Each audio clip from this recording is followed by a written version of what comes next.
All right, welcome back to another video. It's Thursday. Weather's really starting to change. It's getting cold. We had minus 13 last night. Figured I'd come back up here to the Sugar Cabana. I saw some 2x4s the other day. If you don't recall, go check that video out. So I got more 2x4s, and I got a bunch of 1-inch boards buried around somewhere here. It's should be enough wood to finish this front here. I got some of the 2x4s framed up. Still got to do the bottom. Got to put that beam in up right here, just like I did here. Put the door in. It's not gonna be a standard custom door that I make. It's really windy now. I can't wait to get this freaking thing fired up and get some heat in here. Still got this whole backside to do. I got windows to do. I've been procrastinating a lot. Haven't got this. It took me 3 years to build this place, so I just want to get it done. I'm fed up. So let's finish unloading these 2x4s and get at it. All right, so it's cold, but we're framing. Putting in the 2x4s and the big beam here. Forgot that I had to do that, so I have to cut that piece out. Got to do the same over here. Put my cross piece, I got to cut it out. It's pretty fun working with this saw. So handy. Anyways, I'm going for lunch. Got some basswood. Not too sure if I'm gonna really put it on. It's gonna dry so quick and the gap is gonna be so big. But it's all I really have for now. Another nice day. All right, I'm zooming along here. One wall's done. Those wide boards really speed it up. Little tiny boards take forever. But keep going here. Got nothing to mount my camera to, so I can't really work while I'm filming. It's kind of a bummer. Maybe Santa Claus will bring me a new GoPro or something. Alright, had enough of that carpentry crap anyway, so we're on to doing something else. We got a big snowstorm coming our way, so we want to get some bedding down for the cows before that.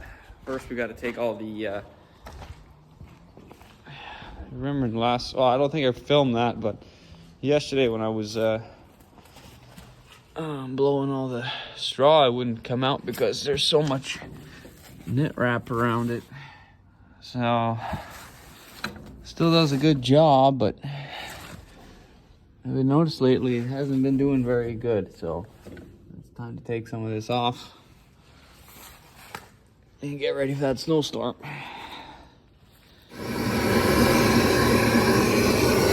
Oh, that's how you do it.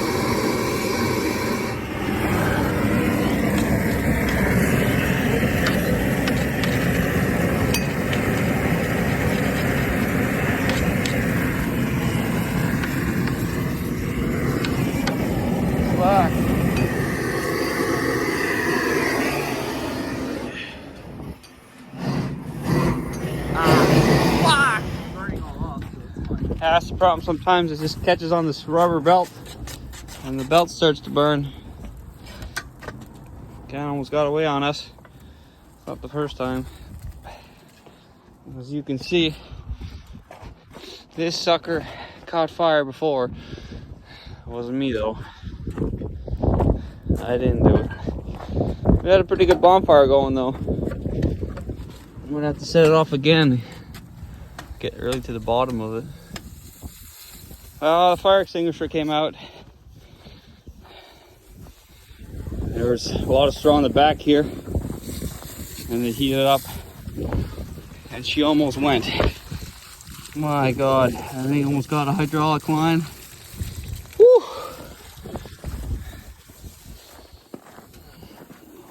Hose couldn't quite reach. If that bearing got toasted or what. We were really heating here and it went through on the other side and caught this. Well, that was a little bit scary. That all that straw that was smoldering behind me, once we took it all out, it caught air and just took off. Devin didn't think it was a big deal, but I ran for the fire extinguisher because I knew there was hydraulic lines behind there, and if they went through, that was really the end of it. So yeah, that's probably why it caught on fire the first time. We're just not very careful. Anyways, I'm just gonna cut it off with the knife now instead of burning it off. Screw that. I don't want to lose this machine and maybe a tractor.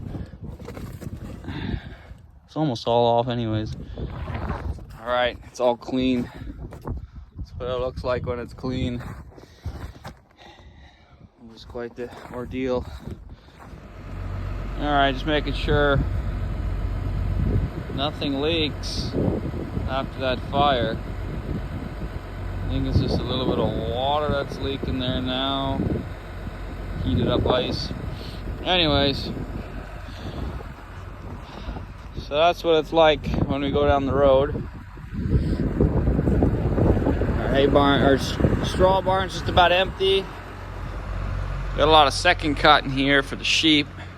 We only got 2 soya bales left. Luckily, we have some more in the other shed, some soya straw or some corn straw. We'll have to get at that. So we moved the cows, the dry cows, over to another pen down at the other farm, just because the other one was starting to get full of manure and it was really small, and we like to keep the cows dry. So I got to go do another 2 bales of bedding down there for them, and they should be good for a while, just because we're getting a lot of snow, and now it's going to be cold again, so we'll have to keep them dry. Alright, this is where the cows used to be. As you can see, there's manure everywhere. Just wondering what's going on here. Oh, it's just sitting down. I wasn't sure how many bulls we had for a minute there. It looked like there was a lot more. Thought he had missed a cow or something. Anyways, yeah, for 94 cows, this place is a little tiny. I put this bedding yesterday, and it's already gone. So lots of manure going down, so that's why we moved them over there. A little bit more fresh snow and a bigger paddock. But we'll go give them some more bedding. Hey, boy. And then boys will be happy back in their old pen. Alright, cows are happy. They should do good here for the night. We'll see how much snow we get in the morning. Shredder does a better job now. It actually blows. Can blow far with it again. Just never have enough bedding though. There's a lot of fresh snow still here, so the bedding kind of mixes up. But at least it's dry. They were starting to get a little wet and dirty when they were over in the other pen, but I think now that they're in fresh snow and it's dry, they should be fine.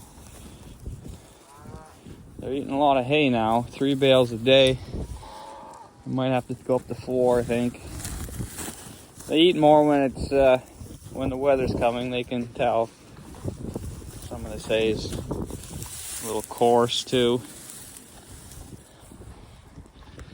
Anyways, we have no windbreak for the east, and that's pretty much where the snow and the wind's coming from. But I'm thinking it's not going to be as cold. So, worst case, they can go on the other side of that windbreak. But they should be fine. They're pretty fat and they're tough, so a little snow doesn't hurt them. And in this case, we're getting a lot of snow, but I think they'll be all right.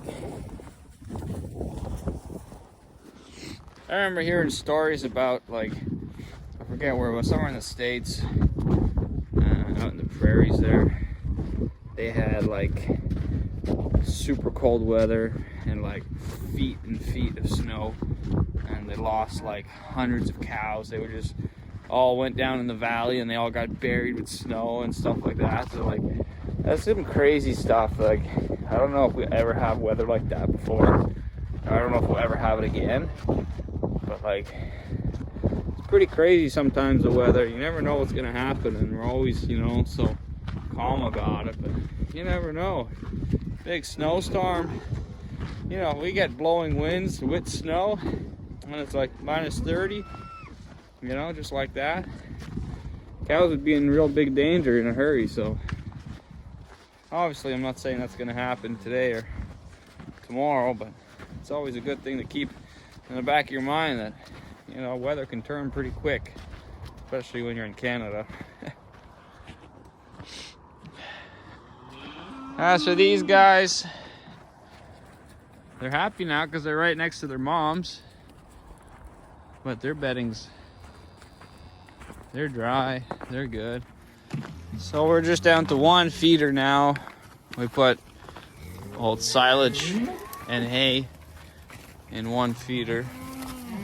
So if they want the silage, they gotta get down to it. They're starting to get a little bit of ringworm around their eyes, these calves. Like this one, you can see it starting a little bit. That's no big deal. It's not really anything we can do about it. Kind of like a skin disease, really. Their bedding too is looking pretty good. They'll have good cover from the east out here.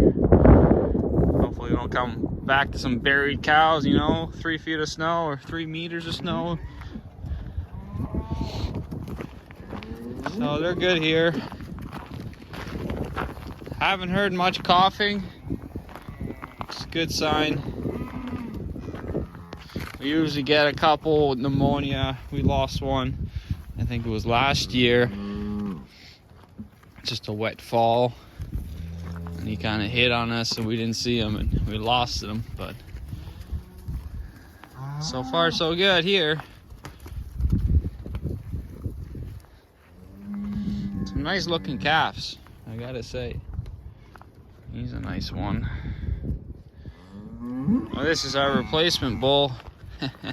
You have to come up with a name for him. Might just call him Gray because he's gray. He's got a little bit of Charolais. I think his mom had a little bit of Charolais in her. And then she had some Black Angus and then Backwood Red, and turned out to be a wicked calf. That cow, that gray cow, she's just over here. She always put out heifers, and we never kept any of the heifers for some reason. Or I think, yeah, maybe we, oh, yeah, that's how it worked. That gray cow's mother, we kept this heifer, which turned out to be that cow, because she finally put out a heifer or something like that. And then we said, okay, we're gonna keep the bull so we don't lose this grayness. It seems to be a good little genetic to keep. So hopefully that gray bull turns out to be pretty wicked. We yet to see how our spring bulls that we kept. We bred them with 15 spring cows this summer, so this spring we'll see how they turn out. I'm hoping they do good, because there's one big black bull. He's pretty impressive, so I like to see his calves. A bull's only so good on depending on how his calves are, so if they're all big 100-pounders at birth, he's gonna be going. All right, tractor staying in the shop tonight. Got the bucket on, ready for some snow. I also did sweep the shop today, if you noticed. It's very clean.